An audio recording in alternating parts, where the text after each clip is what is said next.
Ben oui, on est triste. On est triste et aujourd'hui, on a le droit d'être triste. C'est Tisha B'Av. On a perdu notre couronne. Il n'y a plus de temple. Il n'y a plus de Jérusalem. Le Ham Israël, il est parti en exil. Les nations, ils étaient tellement... Ils admiraient Jérusalem qu'ils ont dit jamais on n'aurait pu penser qu'on aurait pu détruire Jérusalem. Pour eux, c'était invincible. Qui c'est qui va gagner? Qui c'est qui peut détruire le temple?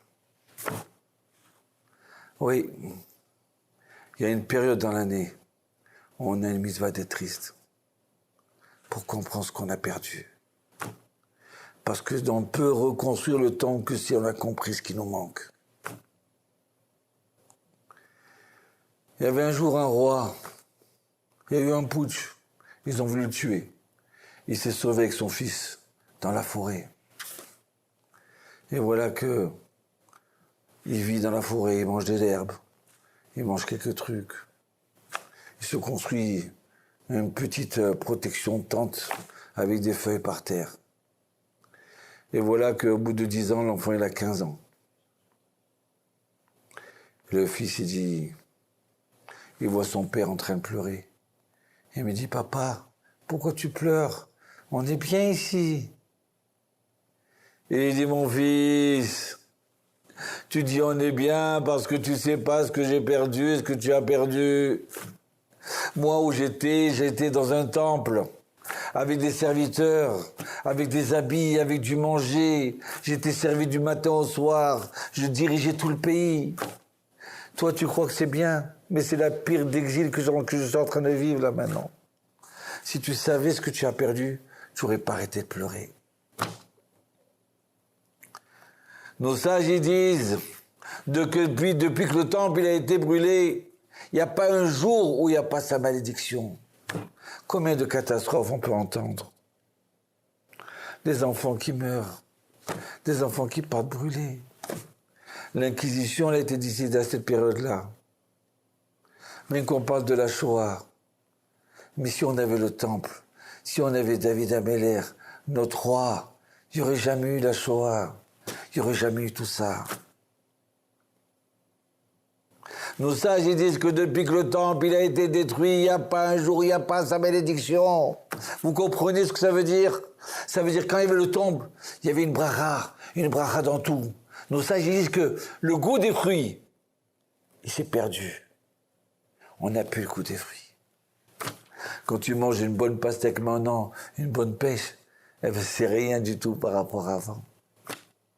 La beauté des Juifs qui habitaient en Israël, vous savez ce que c'est? Nos sages ils disent que quand ils sont partis en exil, les femmes de Babylone, rien qu'elles voyaient ces hommes-là, elles étaient dans l'extase. Leurs maris ils étaient jaloux. Ils ont pris ces Juifs et les ont tués. Et même morts, elles sont restées dans l'extase. Il a fallu qu'ils leur écrasent leur visage pour qu'ils s'arrêtent de penser à ces Juifs-là. Vous comprenez ce qu'on a perdu? Il n'y avait pas besoin d'une femme qui se maquillait, qui se mettait du parfum à Jérusalem, tellement c'était parfumé par l'encens. Il n'y avait pas de mouches dans le temple, alors que c'était un grand abattoir. Il y avait du sang. Non, il n'y avait pas de mouches. Combien de miracles! Il y avait des millions de gens qui rentraient dans le temple, et il y avait la place pour tout le monde. Aucun architecte il a pu construire un temple comme ça, où tout le monde peut rentrer, et personne n'est serré. Personne, il a dit, je suis serré dans le temple. Oui. Oui, on a le droit de pleurer. Oui, il faut pleurer. Donc ça, ils disent, à la destruction du temple, il y avait des fleuves de sang. Combien d'enfants étaient tués, assassinés? Combien de skénim? Combien de gens sont morts de faim? Combien de femmes ont cuisiné leurs enfants pour manger? Shem Rachem, que tu nous en préserves.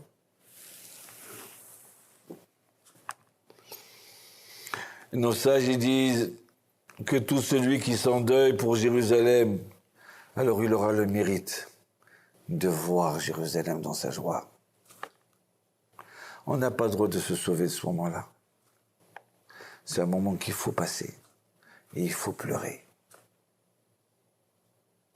Tout celui qui pleure pour Jérusalem, tout celui qui comprend la situation du peuple d'Israël, alors à ce moment-là, il verra la joie de Jérusalem.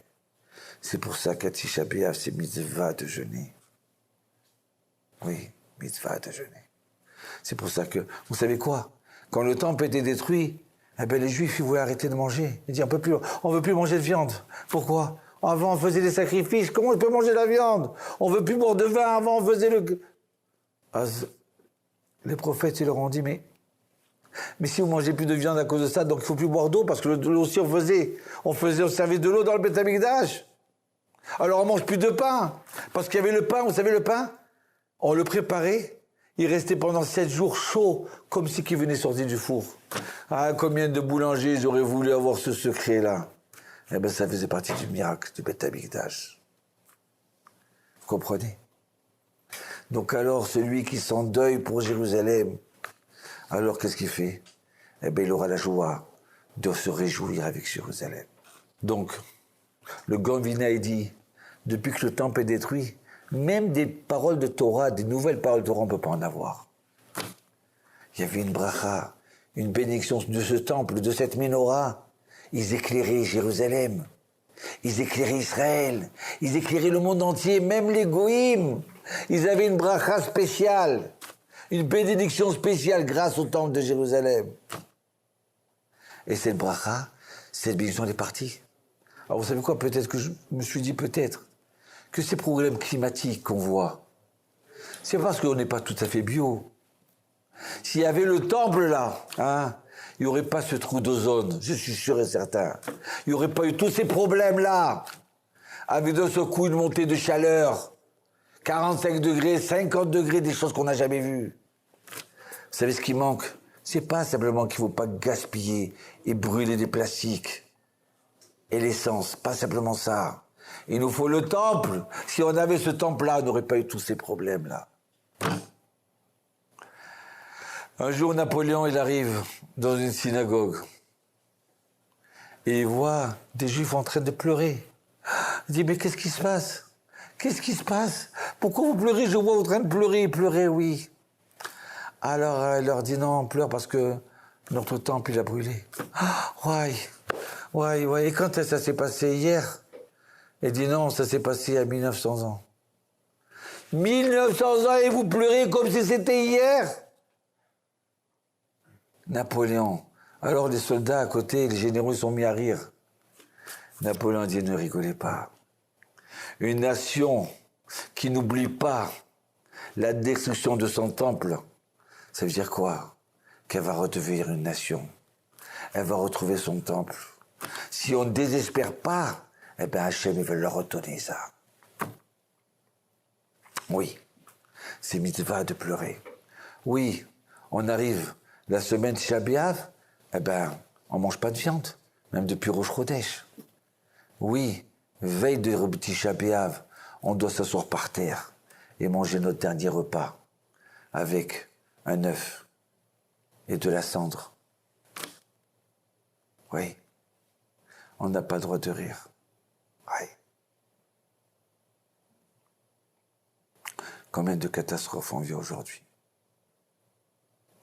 Oui, à Tisha B'Av, on n'a pas le droit de se laver. Pour les gens qui sont en bonne santé. On n'a pas le droit de se moindre. Sauf les gens qui sont malades de la peau. On n'a pas le droit de mettre des chaussures en cuir. On met des pantoufles, mais on ne met pas des chaussures de peau. Oui, on n'a pas le droit de manger et boire. À Tisha B'Av. On doit s'associer à la douleur du peuple d'Israël. On doit lire des livres tristes sur la période de Tisha B'Av, sur le temple, sur la Shoah. On doit pleurer pour ces Juifs qui sont morts à l'Inquisition et qui se sont sacrifiés en faisant Shema Israël. En Séville, la ville de Séville en Espagne, il y avait un petit village de 4000 Juifs. Et voilà que ils sont arrivés juste avant Tisha B'Av, la période de Tammuz. Ils sont arrivés, des non-juifs. Ils ont assassiné tout le monde. Il ne restait plus personne.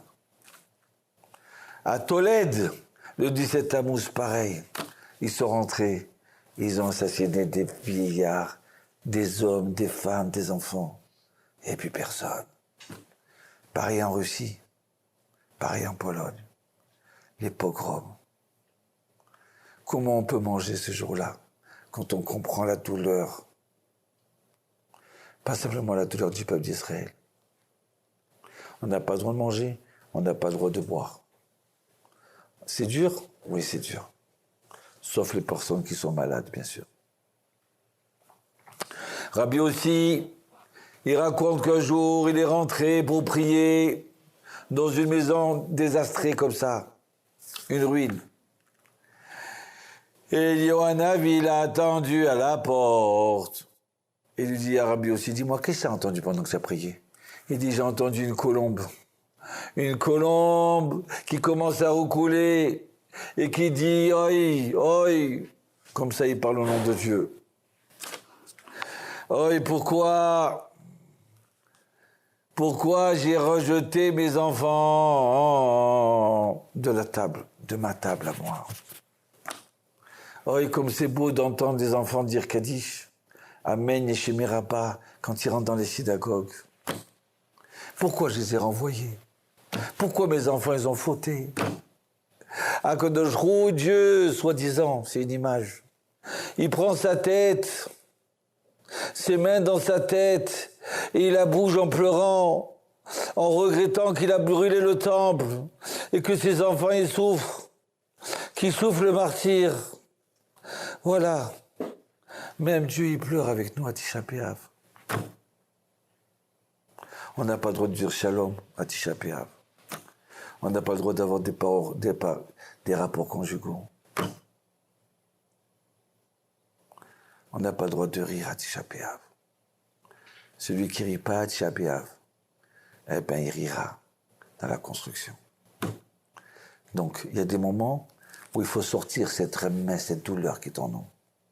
Quand on la sort, cette douleur, qu'on pleure sur des choses qui valent le coup, alors après, je vous promets qu'on ne pleure plus pour rien.